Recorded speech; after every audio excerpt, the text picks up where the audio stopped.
ये वाला जो क्वेश्चन है ये काफ़ी इंपॉर्टेंट है। ये एक्चुअल में एक डेरिवेशन है और क्वेश्चन की फॉर्म में आपको नोट्स में दिया हुआ है और इसी तरीके से ज़्यादातर ये पूछा जाता है। इसमें हमको ये फाइंड करना होता है कि अगर दो लाइट वेव्स आपस में सुप्रीम पोज होती हैं तो उससे रिजल्टेंट जो लाइट मिलेगी आपको स्क्रीन के ऊपर उसकी इंटेंसिटी कितनी होगी, अलग अलग पॉइंट्स पे इंटेंसिटी कितनी कितनी मिलेगी, ये हमको फाइंड करना है। क्वेश्चन में पढ़ देता हूँ एक बार। Show that the superposition of the waves originating from the two coherent sources S1 and S2 having displacement y1 equal to a cos omega t and y2 equal to a cos omega t plus phi at a point produces a resultant intensity I equal to 4a square cos square phi by 2. Hence write the condition for the appearance of dark and bright fringes. ये वाला जो question है इसमें हमको ये बोला गया है कि दो लाइट वेव्स हैं जिनके डिस्प्लेसमेंट को मेन पोजीशन से जिनके डिस्प्लेसमेंट को y1 equal to a cos omega t और y2 equal to a cos omega t plus phi इस फंक्शन से बताया जा रहा है। तो उनके सुपर पोजिशन से, उनके ऐड होने से जो रिजल्टेंट वेव बनेगी उसकी इंटेंसिटी ये होनी चाहिए I equal to 4a square cos square five by 2। ये हमको प्रूव करना है एक तरह से। और साथ में ये भी कंडीशन बतानी है कि ब्राइट और डार्क फ्रिंजेस जो स्क्रीन के ऊपर मिलते हैं उनकी कंडीशन क्या होंगी, मतलब कब तो आपको कंस्ट्रक्टिव इंटरफेरेंस मिलेगा और कब आपको डिस्ट्रक्टिव इंटरफेरेंस मिलेगा। जब कंस्ट्रक्टिव इंटरफेरेंस होगा या कंस्ट्रक्टिव सुपरपोजिशन होगा तो क्या मिलेगी, ब्राइट फ्रिंज। क्यों? क्योंकि आपको दोनों वेव्स ऐड होकर मिलेगी। और डिस्ट्रक्टिव सुपरपोजिशन या डिस्ट्रक्टिव इंटरफेरेंस के केस में क्या होगा, दोनों वेव्स आपस डिस्ट्रॉय होंगी, इसलिए आपको मिनिमम इंटेंसिटी यानी कि डार्क फ्रिंज मिलेगी। तो ये तो है बेसिक कंडीशन, लेकिन वैसे मैथमेटिकली हम कैलकुलेट करके देखेंगे इसको। तो एक तो चीज़ हमको ये पता होना चाहिए कि पहले मैं इन दोनों वेव्स की इक्वेशन लिख देता हूँ। पहले हम क्या करेंगे, इन दोनों वेव्स की इक्वेशन लिखेंगे y1 equal to a cos omega t और दूसरी जो वेव है उसकी इक्वेशन है y2 equal to a cos omega t plus phi. देखो कोई भी वेव हो उसकी अगर आपको इक्वेशन दे रखी हो तो इक्वेशन के अंदर साइन या कॉस फंक्शन इनमें से कोई भी एक हो सकता है। जैसे यहाँ कॉस फंक्शन है, इसकी जगह साइन फंक्शन होता तो भी ये कैलकुलेशन उसी तरीके से होती, सेमी कैलकुलेशन होती। तो साइन या कॉस फंक्शन के इधर जो भी लिखा हुआ हो वो होता है वेव का एम्पलीट्यूड। क्या होता है वो? एम्पलीट्यूड। जैसे फर्स्ट वेव का एम्पलीट्यूड कितना है यहाँ पे ए, सेकेंड वेव का एम्पलीट्यूड कितना है वो भी ए है, दोनों का एम्पलीट्यूड हमने बराबर लिया है। इंटेंसिटी हमेशा एम्पलीट्यूड स्क्वायर के बराबर होती है, ये याद रखना है। इंटेंसिटी ऑफ द वेव, इसको हम directly proportional to amplitude square भी बोल सकते हैं या इसको इक्वल टू एम्पलीट्यूड स्क्वायर भी बोल सकते हैं। प्रोपोर्शनलिटी सिंबल हमने जो प्रोपोर्शनलिटी कांस्टेंट आता है उसको 1 मान लिया, तो intensity is directly proportional to A square लिख दो या intensity equal to A square लिख दो, एक ही बात रहेगी। तो यहाँ पे किसी भी वेव की इंटेंसिटी अगर फाइंड करनी हो तो उसके लिए क्या करना है, उसके एम्पलीट्यूड का स्क्वायर कर देना है। यहाँ पे दोनों जो वेव्स हैं उनका एम्पलीट्यूड ए और ए है, तो दोनों की ही इंटेंसिटी कितनी होगी, ए स्क्वायर के बराबर होगी। तो मैं लिख देता हूँ I1 कितना है यहाँ पे ए स्क्वायर और I2 भी कितना है ए स्क्वायर है। ठीक है, ए का मतलब क्या है, एम्पलीट्यूड। कोस फंक्शन के इधर राइट साइड में जो लिखा होता है उसको हम बोलते हैं फेज। क्या बोलेंगे उसको? फेज बोलेंगे। तो फर्स्ट वेव का फेज क्या है, टी टाइम पे ओमेगा टी, और टी टाइम पे ही सेकेंड वेव का फेज कितना है ओमेगा टी प्लस फाइव। तो दोनों में डिफरेंस कितना आ रहा है, फाई का डिफरेंस आ रहा है। ये वाली जो सेकेंड वेव है इसका फेज फाई एंगल ज़्यादा है इससे, तो हम बोलेंगे कि यहाँ पे जो फेज डिफरेंस है, क्या चीज़, फेज डिफरेंस दोनों वेव्स के बीच में वो कितना है, फाई के बराबर है। ठीक है, फाई की वैल्यू कुछ भी हो सकती है, जैसे pi by 2, pi 3 pi by 2, pi by 3, ऐसे कुछ भी वैल्यू होगी, ये कांस्टेंट होगी वैल्यू। जैसे पाई बाई 2 है तो पाई बाई 2 एक कांस्टेंट होता है, तो इस तरीके से कोई ना कोई वैल्यू लिखी हुई मिलेगी जो ये शो करेगी कि दोनों वेव्स आपस में फाई एंगल के फेज डिफरेंस के साथ में है। अब इन दोनों को ऐड करना है, तो ऐड करने से जो रिजल्टेंट वेव मिलेगी हमको उसकी इंटेंसिटी फाइंड करनी है, तो इनको ऐड करते हैं। तो देखो नेक्स्ट पेज पे आते हैं, मैं इन दोनों वेव्स को ऐड करके रिजल्टेंट वेव फाइंड करूंगा। तो हम लिखेंगे y equal to y1 plus y2, y1 और y2 की वैल्यूज पुट करेंगे। y1 कितना है a cos omega T, y2 कितना है a cos omega T plus five. ठीक है, जो फिजिक्स थी वो इतनी थी, बाकी अब क्या है, मैथमेटिक्स। अब मैथमेटिक्स है, कैलकुलेशन करके पता लगाना है। देखो y equal to A cos omega T plus A. Cos A plus B का फॉर्मूला याद है क्या आपको? कोस ए प्लस बी का फॉर्मूला होता है cos A cos B minus sine A sine B, वो लिख देते हैं। तो मैं लिखूंगा कोस ए की जगह ओमेगा टी है, बी की जगह फाई है, cos A cos B minus sine A sine B. ठीक है, ये वाला फॉर्मूला मैंने लगा दिया। ठीक है, इसमें भी कोस ओमेगा टी है और इसमें भी कोस ओमेगा टी है, कॉमन लेते हैं इसको, तो ये आएगा कोस ओमेगा टी। अच्छा, एक ए भी कॉमन आ जाएगा, ए भी कॉमन ले लिया, तो ब्रैकेट में क्या बचा? इधर तो 1 बचा और इधर क्या बचेगा? ए कोस फाई, मतलब ए तो बाहर ले चुके हो कॉमन, कोस फाई बचेगा सिर्फ। ठीक है, minus a into sine omega t into sine phi, ये अपने पास वैल्यू आ गई। अब इसको सॉल्व करने के लिए, वैसे तो आंसर आ चुका है लेकिन थोड़ा सिंप्लीफाइड नहीं है, हमको ये नहीं पता चल रहा है कि amplitude of the resultant wave कितना है, क्योंकि देखो कितनी सारी टर्म्स आ रही है इसमें। एम्पलीट्यूड का कैसे पता चलता है? साइन या कॉस फंक्शन के इधर जो लिखा होता है वो एम्पलीट्यूड होता है। जैसे ये वाली जो वेव्स थी, इन दोनों में एम्पलीट्यूड आपको साफ साफ देख के पता चल रहा है कि इसका भी एम्पलीट्यूड ए है, इसका भी ए है, लेकिन क्या इसमें बता सकते हो कि रिजल्टेंट वेव का एम्पलीट्यूड कितना है? नहीं बता सकते ना, तो इसको थोड़ा सा सॉल्व करना पड़ेगा। तो सॉल्व करने के लिए मैं कुछ चीज़ें एज्यूम करके यहाँ पे चल रहा हूँ। मैंने मान लिया कि ए जो कि एक कांस्टेंट है, ए क्या है? Amplitude of the first and second wave, बराबर ही है दोनों का, तो ए क्या है यहाँ पे? कांस्टेंट है, तो ए और 1 भी कांस्टेंट है और ये cos फाई भी कांस्टेंट है। इन सारे कांस्टेंट्स को मैं एक नया कांस्टेंट बोल रहा हूँ, कैपिटल ए cos थीटा, क्योंकि यहाँ पे cos फंक्शन है इसलिए मैंने यहाँ पे भी cos फंक्शन लिया है। मैंने मान लिया कि ये जो वैल्यू है ये a cos थीटा के बराबर है, ऐसे एज्यूम कर रहे हैं अपन, मान लिया ऐसे, एक बार मान लेते हैं। ठीक है, इधर भी देखो a कांस्टेंट है और sin फाई भी कांस्टेंट है, इसको भी एक नया कांस्टेंट मान लो, a sin phi equal to क्या लिखेंगे? a sin theta. इसमें sin थीटा क्यों लिखा? क्योंकि इधर sin फाई था, इसलिए इसको sin की टर्म्स में लिखा है। ये दो इक्वेशन हमने एज्यूम करी है, ये दोनों चीज़ें मैंने एज्यूम करी है। तो अगर मैं ये दोनों वैल्यूज, मतलब इसकी जगह a cos थीटा और इसकी जगह a sin थीटा इस इक्वेशन में पुट करूं, तो ये इक्वेशन क्या बन जाएगी बताओ? y इक्वल टू, देखो a into 1 plus cos phi, इसकी जगह तो मुझे लिखना है a cos थीटा, a और एक cos ओमेगा टी पहले है, पहले से है यहाँ पे, तो cos omega t into cos theta, a आगे लिख दिया मैंने। ठीक है, और इसकी जगह क्या लिखना है? माइनस a साइन फाई की जगह क्या लिखना है? a साइन थीटा, तो इसको क्या लिखोगे? a sign omega T sine theta. अगर दोनों टर्म्स में एक कॉमन ले लिया जाए तो ब्रैकेट में क्या आएगा? cos omega T cos theta minus sign omega T sine theta, यही आएगा क्या? और ये तो फॉर्मूला, एक तरह से फॉर्मूला बन गया cos a प्लस बी वाला, cos omega T cos theta minus sign omega T sine theta, तो ये किसका फॉर्मूला बन गया? cos a प्लस बी का ओमेगा टी प्लस थीटा का फॉर्मूला बन गया। तो रिजल्टेंट वेव की इक्वेशन ये है। अब क्या आप इस इक्वेशन को देख के इजीली बता सकते हो कि रिजल्टेंट वेव का एम्पलीट्यूड कितना है? बोलो कितना?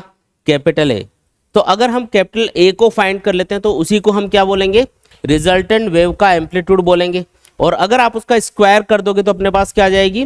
रिजल्टेंट वेव की इंटेंसिटी आ जाएगी, सिंपल एकदम। तो ए को फाइंड करना अब टारगेट है अपना। ए को कैसे फाइंड करें? तो हमने ये एज्यूम किया था कि ये इसके बराबर है, ये इसके बराबर है। अगर मैं इन दोनों इक्वेशंस को ध्यान से देखो, इधर a cos थीटा इधर a sin थीटा है, अगर दोनों इक्वेशंस को स्क्वायर करके ऐड किया जाए, क्या करना है?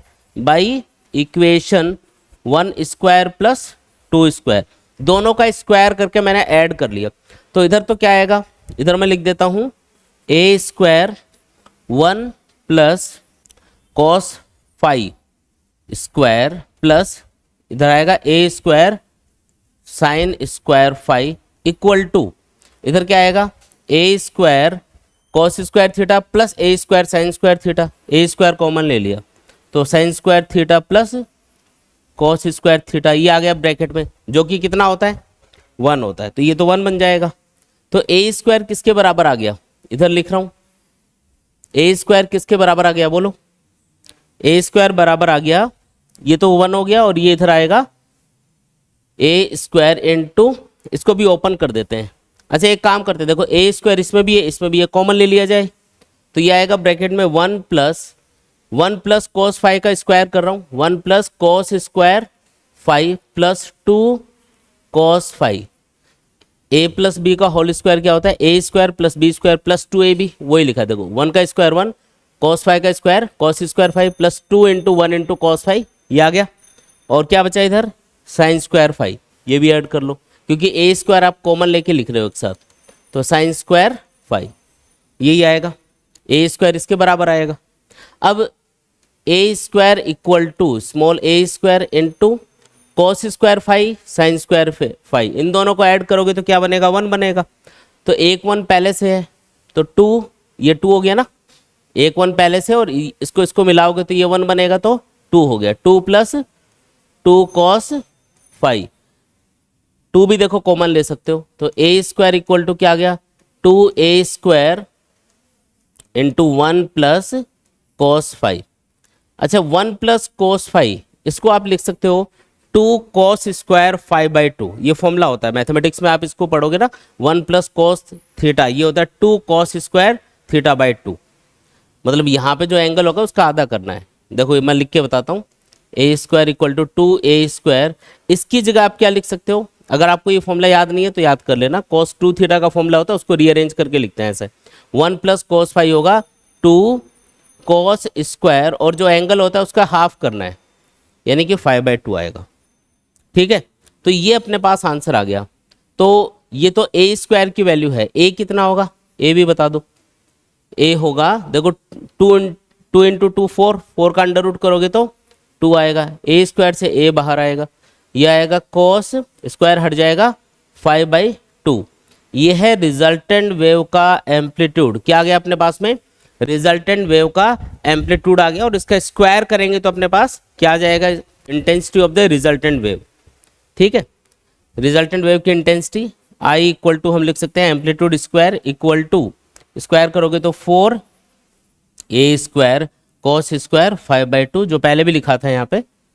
ठीक है, तो ये आ गया रिजल्टेंट वेव की इंटेंसिटी का फॉर्मूला। अब ध्यान दो, हमको क्या प्रूव करवा रहा था ये, कि जो रिजल्टेंट वेव है उसकी इंटेंसिटी ये होनी चाहिए, I equal to 4a square cos square 5/2। क्या ये चीज़ आ रही है क्या, ये देखो intensity equal to 4a square cos square 5/2, यही आ गया। इसका मतलब ये जो डेरिवेशन था जिसमें हमको ये बोला गया था कि दो वेव्स हैं जिनका जो मीन पोजीशन से डिस्प्लेसमेंट है वो इस फंक्शन और इस फंक्शन से बताया जा रहा है, तो जो रिजल्टेंट वेव है उसकी इंटेंसिटी इतनी होनी चाहिए, ये हमने प्रूव कर दिया यहाँ पे।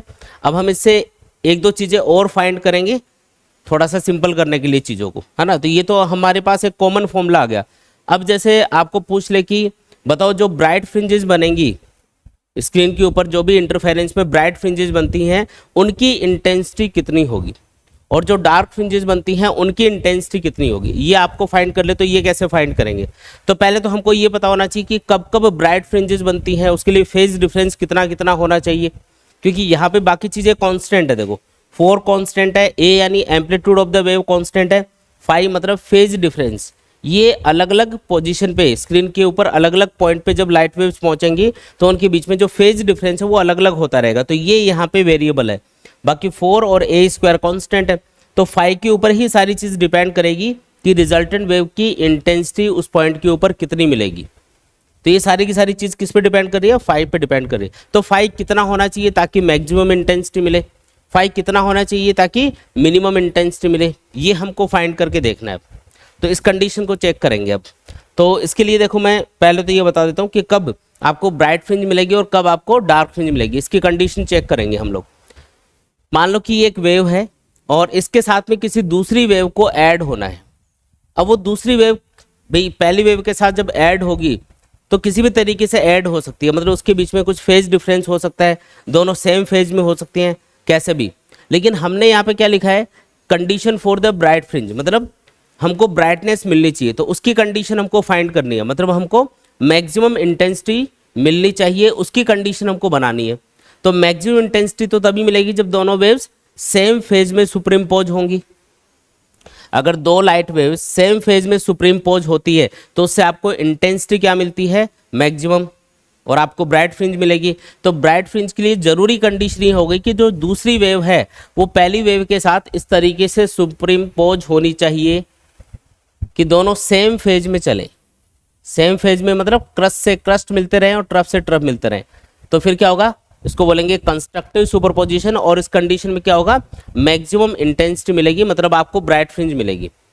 तो अब देख के बताओ, कोई भी वेव होती है उसके ऊपर ये वाला जो पॉइंट है, अगर ये 0 है तो यहाँ पे पाई होगा, यहाँ पे ये 2 पाई होगा, ये 3 पाई, ये 4 पाई, ये 5 पाई और ये होगा यहाँ पे 6 पाई। तो अगर मैं आपको पूछूं कि बताओ कि जो फर्स्ट और सेकंड वेव है उनके बीच में अभी फेज डिफरेंस कितना है, फेज डिफरेंस मतलब कितना एंगल ये आगे पीछे है, तो दोनों एक ही पॉइंट से स्टार्ट हो रही है। अगर एक ही पॉइंट से स्टार्ट होंगे तो इनके बीच में फेज डिफरेंस कितना होगा, 0। तो अगर आपको कंस्ट्रक्टिव सुपरपोजिशन करवाना है या ब्राइट फ्रिंजेस आपको चाहिए तो उसके लिए फेज डिफरेंस कितना होना चाहिए, 0 होना चाहिए। और अगर मैं आपको पूछूं कि ये कितना डिस्टेंस से आगे पीछे है, मतलब पहली वेव यहाँ से स्टार्ट हुई तो दूसरी वेव कितनी दूरी से स्टार्ट हो रही है, ये तो एक ही पॉइंट से स्टार्ट हो रही है, इसका मतलब इनके बीच में कोई भी डिस्टेंस का गैप नहीं है। इस डिस्टेंस के गैप को हम बोलते हैं पाथ डिफरेंस। तो यहाँ पे पाथ डिफरेंस कितना है, वो भी 0 है। जो पाथ डिफरेंस उसको डेल्टा के सिंबल से शो करते हैं, ये भी 0 है। तो फेज डिफरेंस भी 0 है, मतलब एंगल का डिफरेंस भी नहीं है यहाँ पे और ना ही किसी पाथ का डिफरेंस है। तो हम बोलेंगे पाथ डिफरेंस भी 0 है और फेज डिफरेंस भी 0 है। ये चीज समझ में आ गई, ठीक है। अच्छा, अब कोई जरूरी नहीं है कि जो सेकंड वेव है वो 0 से स्टार्ट हो। अगर उसको पहली वेव के साथ में ऐड होना है, कंस्ट्रक्टिव सुपरपोजिशन करना है, तो कोई जरूरी नहीं है कि वो 0 से ही स्टार्ट हो, वो 2 पाई से भी स्टार्ट हो सकती है। मतलब जो सेकंड वेव है वो यहां से स्टार्ट करोगे, कहां से, 2 पाई से। अब देखो 2 पाई से अगर स्टार्ट करोगे तब भी तो कंस्ट्रक्टिव सुपरपोजिशन ही हो रहा है, समझ में आई बात। तो इसका मतलब जो फेज डिफरेंस है वो कितना हो सकता है, 0 के अलावा 2 पाई भी हो सकता है, तब भी क्या होगा, कंस्ट्रक्टिव सुपरपोजिशन ही होगा, ठीक है। फर्स्ट टाइम कंस्ट्रक्टिव सुपरपोजिशन कब होगा, 0 फेज डिफरेंस के साथ। अगली बार कब होगा, 2 पाई फेज डिफरेंस के साथ। अगली बार कब होगा ये बताओ, 4 पाई पे, बिल्कुल सही, 4 पाई पे। फिर अगली बार 6 पाई एंड सो ऑन। और इसी तरीके से पाथ डिफरेंस कितना आता जाएगा, तो ये वाली जो डिस्टेंस होती है यहां से लेके यहां तक की, इसको हम क्या बोलते हैं, वेवलेंथ बोलते हैं, लैम्डा। तो पहली वेव यहां से स्टार्ट हुई, दूसरी यहां से स्टार्ट हो रही है, तो कितनी दूरी बाद में स्टार्ट हुई, लैम्डा डिस्टेंस बाद में। तो पाथ डिफरेंस कितना क्रिएट हो गया, बोलो, लैम्डा का पाथ डिफरेंस क्रिएट हो गया। कितना आसान है देखो। और अगली कंडीशन बताओ कि अगर 4 पाई से सेकेंड वेव स्टार्ट होती, फर्स्ट वेव यहां से आती, सेकेंड वेव यहां से स्टार्ट होती, तब भी आगे कंस्ट्रक्टिव सुपरपोजिशन होता, उस कंडीशन में पाथ डिफरेंस कितना हो जाता, 2 लैम्डा, अगला 3 लैम्डा एंड सो ऑन, ये चलेगा। अब शॉर्ट में इसका एक फॉर्मूला बना लेते हैं।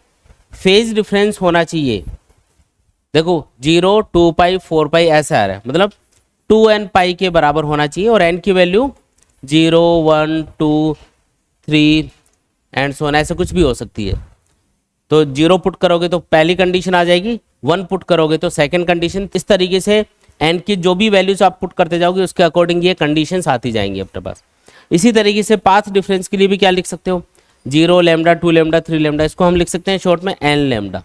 n की वैल्यू 0 पुट करोगे तो ये कंडीशन आ गई, 1 पुट करोगे तो ये, 2 पुट करोगे तो ये, 3 पुट करोगे तो ये बन गए अपने पास शॉर्ट में फॉर्मूले।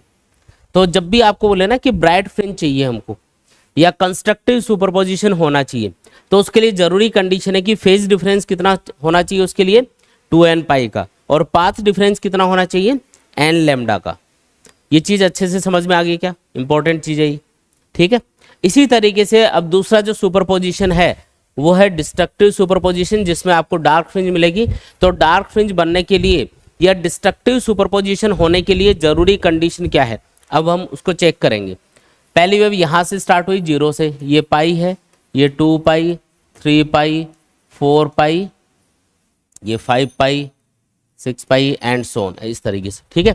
सेकेंड वेव को कहाँ से स्टार्ट करना है ताकि पहली वेव के साथ में वो कैंसिल हो, ऐड नहीं होनी चाहिए, कैंसिल होनी चाहिए पूरे तरीके से। 0 से स्टार्ट करोगे तब तो ये ऊपर की तरफ इसके साथ ऐड ही होगी, पाई से स्टार्ट करना पड़ेगा। एक ही डायरेक्शन में स्टार्ट करना है दोनों को, ये नहीं है कि इसको नीचे स्टार्ट कर दिया, ऐसा नहीं, एक ही डायरेक्शन में स्टार्ट करना है ताकि कंपैरिजन कर पाए। तो बताओ पहली वेव कहां से स्टार्ट हुई, 0 से, दूसरी वेव, तो फेज डिफरेंस कितना आ गया इनके बीच में, पाई का आ गया ना फेज डिफरेंस। तो पाई का फेज डिफरेंस होगा अगर दोनों वेव्स के बीच में, तो आप देख रहे हो कि दोनों एक दूसरे के अपोजिट ऐड हो रही है, तो आपस में कैंसिल होती जाएंगी। तो डिस्ट्रक्टिव सुपरपोजिशन या डिस्ट्रक्टिव इंटरफेरेंस या फिर डार्क फ्रिंज के लिए जो कंडीशन है वो क्या है, फेज डिफरेंस वेव्स के बीच में कितना होना चाहिए, पाई का होना चाहिए, कम से कम इतना होना चाहिए। और पाथ डिफरेंस कितना होना चाहिए, तो ये डिस्टेंस कितनी है, λ/2 है क्या ये, तो λ/2 का पाथ डिफरेंस होना चाहिए, ऐसा बोल सकते हो। आया समझ में, बोलो, ठीक है। अच्छा अगली कंडीशन आप बताओ कहाँ से स्टार्ट कर सकते हैं। अगर मान लो यहां से स्टार्ट नहीं करके आगे से कहीं स्टार्ट करना हो तो कहां से स्टार्ट करूं, सीधा 3 पाई से स्टार्ट करना पड़ेगा, क्योंकि 2 पाई से करोगे तब तो कंस्ट्रक्टिव सुपरपोजिशन हो जाएगा। तो कहां से करना है, 3 पाई, फिर मतलब ऑड वैल्यू जाएंगी, देखो पाई, 3 पाई, 5 पाई, फिर 7 पाई एंड सो ऑन। ऐसे ये λ/2 है तो फिर आएगा, अगर यहाँ से स्टार्ट करोगे तो λ प्लस λ/2 यानी 3 λ/2, फिर आएगा 5 λ/2, फिर आगे इसी तरीके से ये आएगा, ठीक है।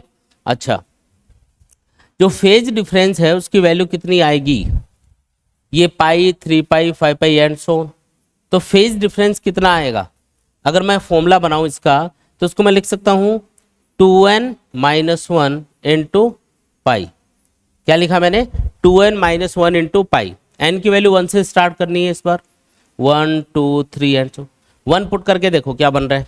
1 पुट करोगे तो 2 इंटू 1 -1 यानी कि 1 बनेगा, 1 इंटू पाई यानी कि पाई, पहली कंडीशन आ गई।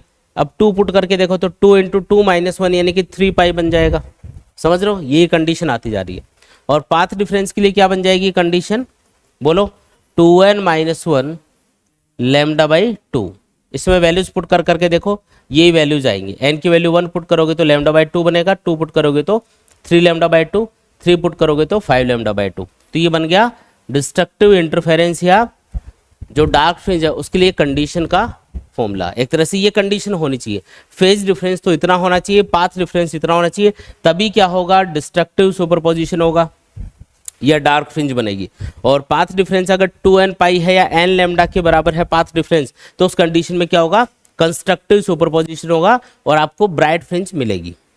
ये दोनों चीजें अच्छे से समझ में आ गई क्या, तो इनको याद कर लेना, ठीक है। अब हम चेक करते हैं कि जो ब्राइट फ्रिंज है उसकी इंटेंसिटी कितनी होगी। हमको ब्राइट फ्रिंज के लिए फेज डिफरेंस पता चल चुका है, कितना होगा 2n पाई।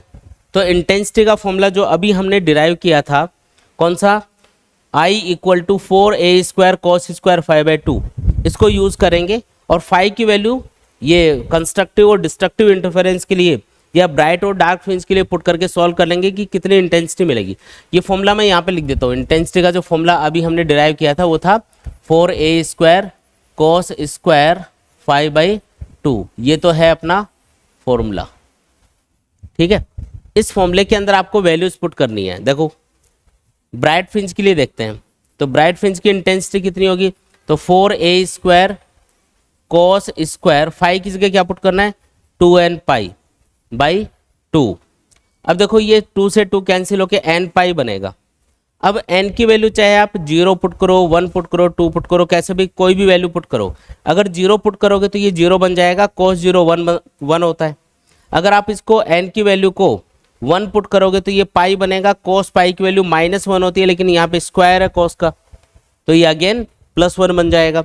अगर आप n की वैल्यू को 2 पुट करोगे तो ये बनेगा 2 पाई, ये तो कैंसिल हो ही चुका है ना, तो ये बनेगा 2 पाई। cos फंक्शन की वैल्यू 2 पाई पे क्या होती है 1 होती है, स्क्वायर करोगे वापस 1। तो हर बार इंटेंसिटी कितनी आएगी 4a² के बराबरी आएगी। तो इससे हमको एक बात और समझ में आई कि इंटरफेरेंस के अंदर जितनी भी फ्रिंजेस बनती है सबकी इंटेंसिटी क्या होती है, जितनी भी ब्राइट फ्रिंजेस होती है सबकी इंटेंसिटी क्या होती है बराबर। क्योंकि देखो 0 आप पुट करोगे, n की वैल्यू 0 पुट करोगे तो 0 नंबर की जो ब्राइट फ्रिंज है जो स्क्रीन के सेंटर पे बनती है उसकी इंटेंसिटी आ जाएगी। अगर आप n की वैल्यू 1 पुट करोगे तो जो फर्स्ट नंबर की ब्राइट फ्रिंज है उसकी इंटेंसिटी निकल के आ जाएगी, वो भी इतनी आएगी। एन की वैल्यू 2 पुट करोगे तो सेकंड नंबर की जो ब्राइट फ्रिंज है उसकी वैल्यू निकल के आ जाएगी इंटेंसिटी की, वो भी इतनी आएगी। पुट करके देख लेना चाहिए इसमें। तो हर बार आंसर क्या आ रहा है, यही आ रहा है। मतलब इंटरफेरेंस में जितनी भी ब्राइट फ्रिंजेस हैं सबकी इंटेंसिटी क्या है, इक्वल है। ठीक है, ऐसे अब जो डार्क फ्रिंजेस है उनके लिए चेक करेंगे। इसी फॉर्मूले में वैल्यू पुट करनी है। मैं लिखूंगा आई इक्वल टू, क्या लिखना है, 4a² कॉस स्क्वायर 5/2, ये 5 है अपना, 2n-1 into pi divided by क्या करना है, 2। बताओ n की वैल्यू 1 पुट करके देखते हैं। n की वैल्यू 1 पुट करोगे तो ये बनेगा 2-1 यानी कि π/2 बन जाएगा सॉल्व करने पे। कॉस फंक्शन की वैल्यू π/2 पे क्या होती है, 0। तो इंटेंसिटी कितनी आ गई, 0 आ गई। चलो n की वैल्यू 2 पुट करके देखते हैं। 2 पुट करोगे तो ये 3π/2 बनेगा। 3π/2 पे भी कॉस फंक्शन की वैल्यू 0 ही होती है। π/2, 3π/2, 5π/2, 7π/2 सब पे वैल्यू 0 होती है। तो हर बार इंटेंसिटी कितनी आएगी, 0 आएगी। मतलब जितनी भी डार्क फ्रिंजेस बनेंगी सबकी इंटेंसिटी कितनी है, 0 है। आई बात समझ में। इसका मतलब ये है कि इंटरफेरेंस के अंदर चाहे सेंटर पे बनने वाली ब्राइट फ्रिंज हो या थर्ड नंबर की ब्राइट फ्रिंज हो, सबकी इंटेंसिटी बराबर 4a², है ना। अगर दोनों वेव्स का एम्पलीट्यूड a और a हो तो इंटेंसिटी होगी 4a²। और दोनों से जो जहाँ पे डार्क फ्रिंज बन रही होगी दोनों वेव्स के सुपरपोजिशन से स्क्रीन के जिस पॉइंट पे डार्क फ्रिंज बन रही होगी वहाँ पे इंटेंसिटी कितनी, 0। परफेक्ट 0 क्यों आ रहा है, क्योंकि दोनों का एम्पलीट्यूड हमने बराबर लिया है, दोनों वेव्स का एम्पलीट्यूड बराबर है। तो जहाँ पे भी डिस्ट्रक्टिव सुपरपोजिशन होगा, जहाँ पे भी वो एक दूसरे को डिस्ट्रॉय करेंगी, कंप्लीटली डिस्ट्रॉय कर देंगी, और उसकी वजह से आपको ना तो एम्पलीट्यूड मिलेगा और ना ही इंटेंसिटी मिलेगी, इसलिए आपको कंप्लीट डार्कनेस मिल रही है। लेकिन अगर दोनों का एम्पलीट्यूड अलग अलग होता ना, एक का a1 एक का a2, थोड़ा बहुत डिफरेंस होता, तो आपको रिजल्टेंट इंटेंसिटी 0 नहीं मिलती, मिनिमम मिलती, 0 नहीं मिलती। मिनिमम और 0 में फ़र्क है ना। मिनिमम मतलब कम से कम मिलती है, वहाँ पे अंधेरा सा दिखता है लेकिन बिल्कुल अंधेरा नहीं होता। अगर एम्पलीट्यूड अलग अलग होता तो फिर उस कंडीशन में क्या फॉर्मूले बनते, जैसे इंटेंसिटी का फॉर्मूला ये बन गया, है ना। तो अगर मैं ये मान लूँ कि दोनों वेव्स का एम्पलीट्यूड अलग अलग है, उस कंडीशन में जैसे कि एग्जांपल के तौर पे बता रहा हूँ, पहली जो वेव है y1 इक्वल टू मैं मान लेता हूँ a1 cos ω_t, और दूसरी वेव मैं एज्यूम कर लेता हूँ a2 cos ω_t। इस बार मैंने क्या लिया है, देखो दोनों का एम्पलीट्यूड अलग अलग लिया है। तो पहली वेव की इंटेंसिटी कितनी है यहाँ पे देख के बताओ। पहली वेव की इंटेंसिटी होगी I1 equal to a1²। Second wave की intensity I2 equal to a2²। पहले और दूसरी वेव की इंटेंसिटी अपने पास आ गई। अब हम रिजल्टेंट वेव की इंटेंसिटी फाइंड करेंगे। तो पूरा तरीका वही है, दोनों को ऐड करेंगे, सॉल्व करेंगे, अभी जैसे एज्यूम किया था वैसी चीज़ें एज्यूम करके सॉल्व करेंगे। तो फाइनल जो आंसर आएगा वो आपको बता रहा हूँ। जो रिजल्टेंट एम्पलीट्यूड आएगा वो आएगा √of a1² plus a2² plus 2a1 a2 cos phi। ये फॉर्मूला कुछ जाना पहचाना लग रहा है क्या, किसका फॉर्मूला है ये? हाँ, दो वेक्टर्स के रिजल्टेंट का फॉर्मूला है। दो वेक्टर्स जिनका एम्पलीट्यूड a1 और a2 हो, एंगल इनके बीच में फाई हो, तो इसका रिजल्टेंट जब आप फाइंड करोगे तो रिजल्टेंट जो आएगा ना वो यही आएगा, √of a1² plus a2² plus 2a1 a2 cos phi। तो यहाँ पे भी तो वैसा ही है, बस दो वेव्स हैं अपने पास जिनके बीच में एक फेज डिफरेंस है, मतलब एक एंगल है, दोनों का एम्पलीट्यूड अलग अलग है, तो हमको उनको ऐड करना है। तो रिजल्टेंट एम्पलीट्यूड कितना होगा वो हमको फाइंड करना है। तो जैसे वेक्टर्स को ऐड करते हैं उसी तरीके से आप इनको भी ऐड करके रिजल्टेंट फाइंड कर सकते हो। ठीक है, ये आपका आंसर आएगा। ये फॉर्मूला हम पहले भी लगा सकते थे पिछले वाले डेरिवेशन में, लेकिन मुझे वो पूरा बताना था कैसे क्या प्रोसीजर होता है, इसलिए पूरा बताया था। बाकी आप सीधा इस तरीके से इसको याद रखो कि अगर एम्पलीट्यूड अलग अलग है तब तो आपको रिजल्टेंट एम्पलीट्यूड कितना मिलेगा, √of a1² plus a2² plus 2a1 a2 cos phi। और रिजल्टेंट इंटेंसिटी कितनी मिलेगी, तो इंटेंसिटी के लिए क्या करना है, एम्पलीट्यूड का स्क्वायर कर देना है। तो इंटेंसिटी आ जाएगी, इसका स्क्वायर करोगे तो √ हट जाएगा, a1² plus a2² plus 2a1 a2 cos phi। यही आएगा क्या?